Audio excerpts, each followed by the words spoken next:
So the World Congress was just founded, and there are denouncements everywhere.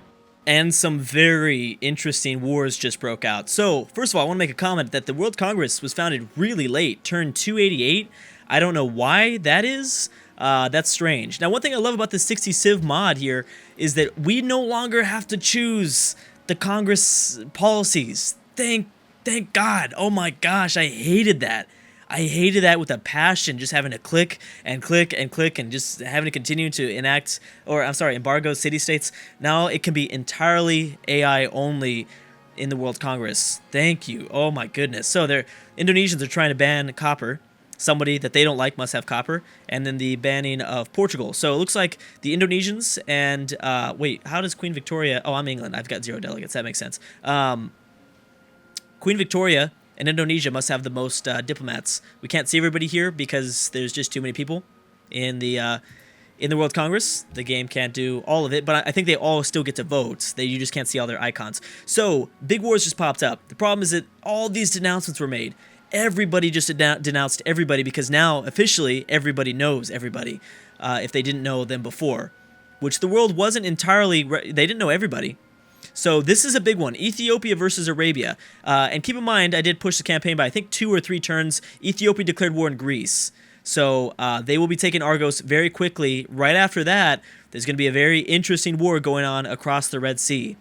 This is something that Ethiopia desperately needed. Vietnam won't have much of an impact, but they decided to help out Ethiopia nonetheless. Okay, so there's another big one. This might be arguably even bigger. I saw it in here somewhere. In all the notifications, maybe it was one at the very beginning. Oh, it was, oh, I guess it was last turn. Okay, well, that's fine. Either way, the other big one is Rome. Just declared war on Alexander. That's not good. That is not good. Alexander, this might be it. This seriously might be it. He might survive. But it's going to be tough because Rome has a clear advantage. Oh my gosh, so many denouncements. He's got a clear technology advantage here over Greece. Greece just pieced out with Russia, so Russia will not be sneaking in here and taking any lands. Also, I want to make a mention that Novgorod's trying really hard to take over this Portuguese city in Scandinavia. And I hope they do. They really need this. Novgorod needs to continue to build power. They honestly need that city. These sea beggars still trying really hard to take over this Greek colony. So Greece is starting to fall all over the place. They're starting to collapse throughout the world. We have got an artillery unit from the Sioux, which is interesting. Washington has really rebuilt its military, even though their war with the Mayans has gone pretty bad. The Champa and the Koreans. Now, do they have an immediate border? No, they don't. But there seemed to be some Korean movement through their fleets right along the Japanese coast here. The Japanese are also doing a great job with this siege here. They have a few pikemen's available. I think I'm saying that right. Available. I can't say available. I don't know if you guys knew that. I have a really tough time. Everyone makes fun of me. All my friends and family make fun of me because I have a tough time saying that. Saying that word. It's so sad. Anyways, so yeah, it looks like Japan will definitely be able to take this over, which is good for them. Do they have any more settlers? No, I don't see any more settlers. For some reason, they're not continuing to settle anything. Ooh, Chinook's sending a lot of their boats to explore. This is going to change the campaign quite drastically because the World Congress has been founded. People are going to be denounced. We're going to see a bunch of denouncements from here on out. Kimberley's finally moving again, but they are getting dangerously close to Indonesia. They better watch it. They're going to make Indonesia pretty upset. Persia also continuing off towards the Pacific. I don't know where they're trying to settle. They didn't end up settling where we thought they'd settle. They're going for the Pacific. They're going for some islands out there, I guess. Also, I haven't really been paying attention to what's going on the right-hand side of the screen. But I'm wondering if any wars have popped up. I don't think so. I guess we'll just wait to the very end. But either way, Babylon is using their open borders agreement with Germany to attack Byzantium. Again, I think because Greece is going to be distracted with their Roman war, we could definitely see Russia moving in against Theodora. Because that peace treaty with Russia is going to take 10 turns. I think Rome will already have this war pretty much won by the time their peace treaty is up with Catherine. I think it's safe to say that. So yeah, so there's a lot of conflicts going on in the world once again. Oh my gosh. And looks like the Dutch are actually going to be able to take the city over. which they need. And Novgorod's having a tough time here. Actually, we're still processing their turn. Why is that? Why are you taking so long, Novgorod? I've been noticing that. Novgorod's been taking a long time to process their turn. I'm not sure if it's because of the civ after Novgorod. If it's like just a slow mod. Maybe, you know what, it might be because it might just show Novgorod, but it's actually for the Congo. Yeah, the Congo are way too big for them to be that fast. Seeing that icon kind of go back and forth that fast. Okay, well, I guess we're going to be sent down here. Mongols in Tibet. Oh, I didn't even realize that they were at war. You really dropped the ball. Not going after... Oh, actually, Tibet is hard to take. We've seen the Mongolians can't even take them over. Have the Japanese gone yet? I don't think they have.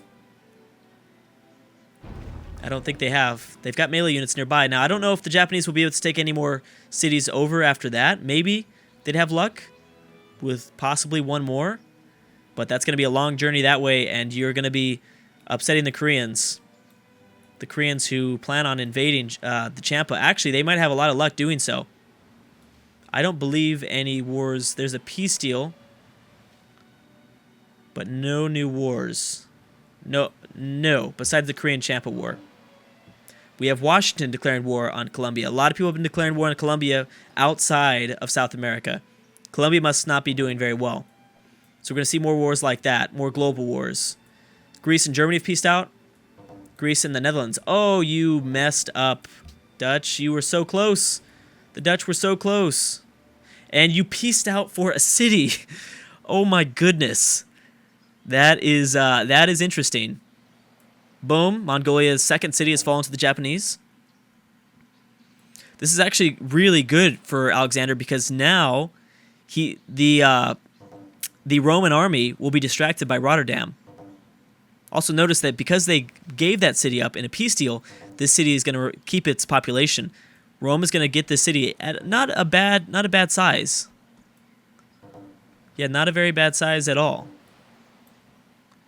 Very interested. I'm still constantly looking at the Babylonian-Byzantine War. That's really interesting, especially because Babylon has riflemen. And I don't see any riflemen here that Byzantium has. They still have pikemen. So, yeah, that's obviously not good. Also, Ethiopia, what are you doing? Why are you taking so long to attack Argos? You should have taken that over by now, I think. Ethiopia, I think, struggling with how they're going to attack across the Red Sea. That will not be easy for an AI that doesn't have many coastal cities to build ships in. I don't know what these regiments are doing. Maybe they're going to go to Argos or something. Ashanti, I forgot to mention, but the Ashanti have full control over Western Africa now. Full control, pretty much. I mean, they could take out Rome, but Rome's not really a big threat to them. The Ashanti could, I think, be successful. So, the Roman-Greek War will be interesting. Also, wait a second, I do want to see really want to see what Japan decides to do here. Also, would Japan be able to stop a naval attack from Korea? I don't think so. Japan is very lucky that Korea has decided to invade the Champa. They're gonna have to really grind away, but this would be a really smart move. This would be a smart move for the Koreans to pick up. 18 population city. They'd have to fight a lot. This would be a very long war, that's for sure. Yeah, no matter what, that'd be a long war. Kimberly, where are you going, man? Everyone wants like kind of Pacific Islands. Oh, Persia's going for New Zealand, I think. Persia will be settling there. That's interesting. A long time ago, we saw Persia do the same thing. It was Persia, and they settled randomly in an island. It was like one of these islands out here. They did the same thing. I don't know why Persia likes these islands so much. It was Persia, too. That was the weird part. I don't know if it's Darius. He has an interest in islands or what. I have no idea. Rome hasn't really begun any sieges just yet. Maybe this won't be as much of a landslide. Maybe Greece will hold on. It is possible, I think. It's definitely possible. And now, what does Russia do? I think kind of actually the most interesting conflict right now is Babylon versus Byzantium. This could lead to some interesting borders. Oh my gosh, so many frigates. Catherine has so many frigates. I mean, they'd be able to dominate these like much weaker, older boats in the Black Sea. If they decide to do that. I know that they might not decide to do that. Has California settled something else here? No. Okay, I'm just wondering. Some interesting little battles going on here between Norway and Japan. A lot of people using this sea to explore a little bit more. Novgorod going way out there and going to settle someplace new. No, I didn't see any wars pop up here. Wars are like popping up in the very beginning, which is kind of interesting. A lot of the civs that process their turn first are America. What are you doing with the settler, dude? Watch it. Moving through Texas lands, which shows that they might have an agreement. They might have a, Sweden and Persia piecing out. They might have a mutual agreements. They might be friendly with each other. Who knows? Canada looking pretty well also. Jeez, I just want to know what's gonna happen in North America. It feels like it's just like ready to explode because no wars have broken out for like the last 100 years, 100 turns, I think. So it just feels like it's just getting ready to just explode there. So Poland, Spain, Denmark, Spain. Remember, Barcelona is the only Spanish city at the moment. We've got the Congo and Arabia. Ooh, that's going to make things interesting. The Dutch and Arabia, that doesn't mean anything. Poland and Ethiopia have peaced out. So certainly, the Congo are going to provide a lot of extra support for attacking Arabia. Ethiopia needs this. Congo and Portugal have peaced out. This is going to be interesting to see kind of this race. I want to see if Persia will also go after Harun al-Rashid. That is definitely a possibility.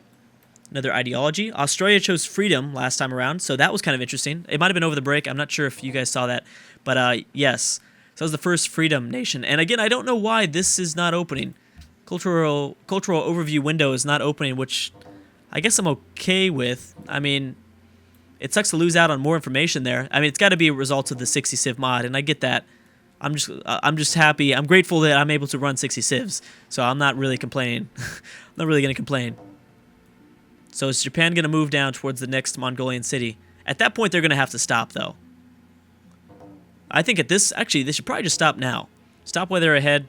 Don't lose more units, or else Korea's going to attack you. I love this huge fleet that's making its way over across towards the Champa capital. Maybe Vietnam will decide to join in, or the Siamese will try to sneak in and take something away. Yeah, no, we saw all these notifications. This Hawaiian city that the Chinook control is not bad.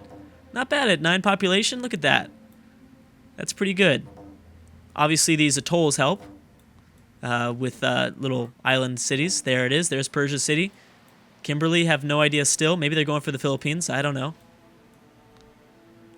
Either way, Kimberley is probably going to exist. And I guess Persia's not going for New Zealand. Man, I just want to see who's going to settle New Zealand. That's it. Indonesians exploring the seas with privateers and frigates. This is interesting. There's going to be, I think it's still very up in the air who's technically winning the campaign. Still very up in the air, and we're going to start to see, I think, who I guess exactly is winning the campaign over the course of the next 100 turns. Turn 300 and 400 is like, turn 300 through 400 is like the determining factor. That is like the final stretch. By the time we hit 400, yeah, we know who the victors are, or I guess who the the top 5 possibilities for a victory here. Oh man, North America looks so fun. I want to see what's going to happen. I just want to see what is going to happen in North America, or even the Inca too. I mean, I want to see how the Inca are going to play into those the conflicts in North America. There you go. Argentina just declared war on Colombia, which is big.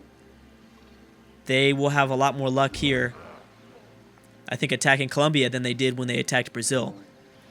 That wasn't going to go very... Oh my gosh, Denmark's going for the New World. I don't know what they're going to settle in the New World, but they're going to find something. Maybe down here, Cape of Good Hope.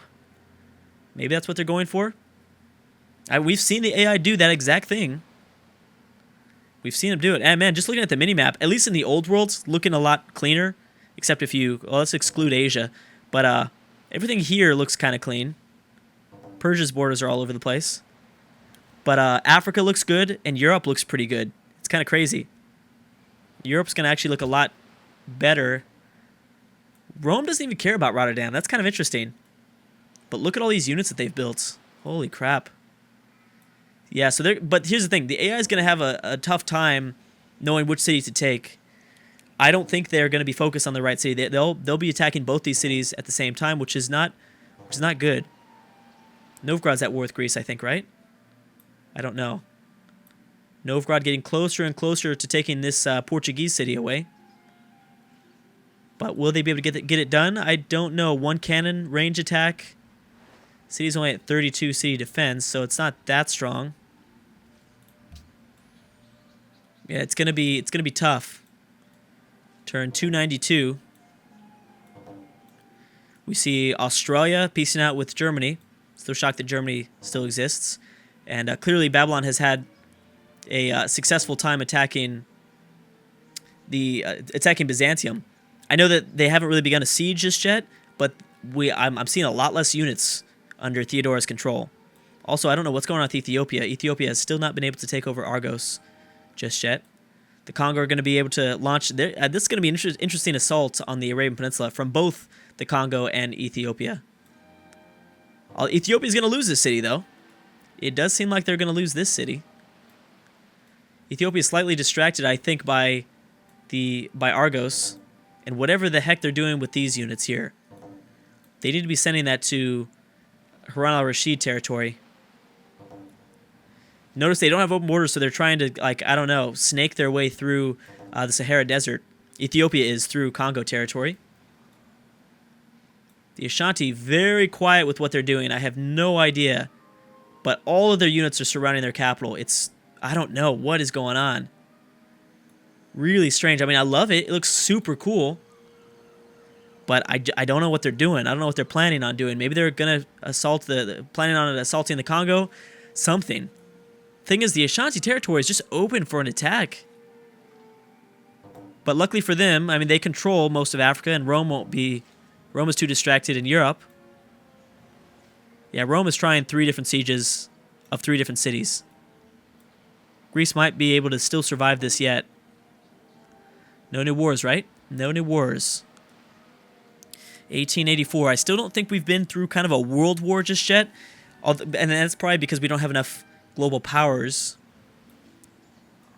I don't know what Novgorod is doing, but I don't think they're at war with Greece. If they are, that would be very interesting, though. Yeah, no, they're not. They're definitely not, but I don't know what they were trying. They're at war with Portugal. Maybe they're trying to get to Iberia. Congo have chosen autocracy. That's kind of late for the Congo. And so they've got 2 cannons in place. They'll probably get a 3rd in place. The city will probably, more than likely, fall to Novgorod. Novgorod actually looking very weak, though, right now. Russia not looking that strong themselves, either. It's not a lot of units. The units aren't, like, filled up with, like... Every single tile is not filled up with units. That might be because of the bigger map size, but that's kind of interesting. Anyways, guys, I'm going to stop right there. We've got a lot of conflicts going on. A lot of very interesting things, especially this kind of Korean fleet attacking the Champa. But anyways, guys, thank you so much for watching, and I will see you guys next time.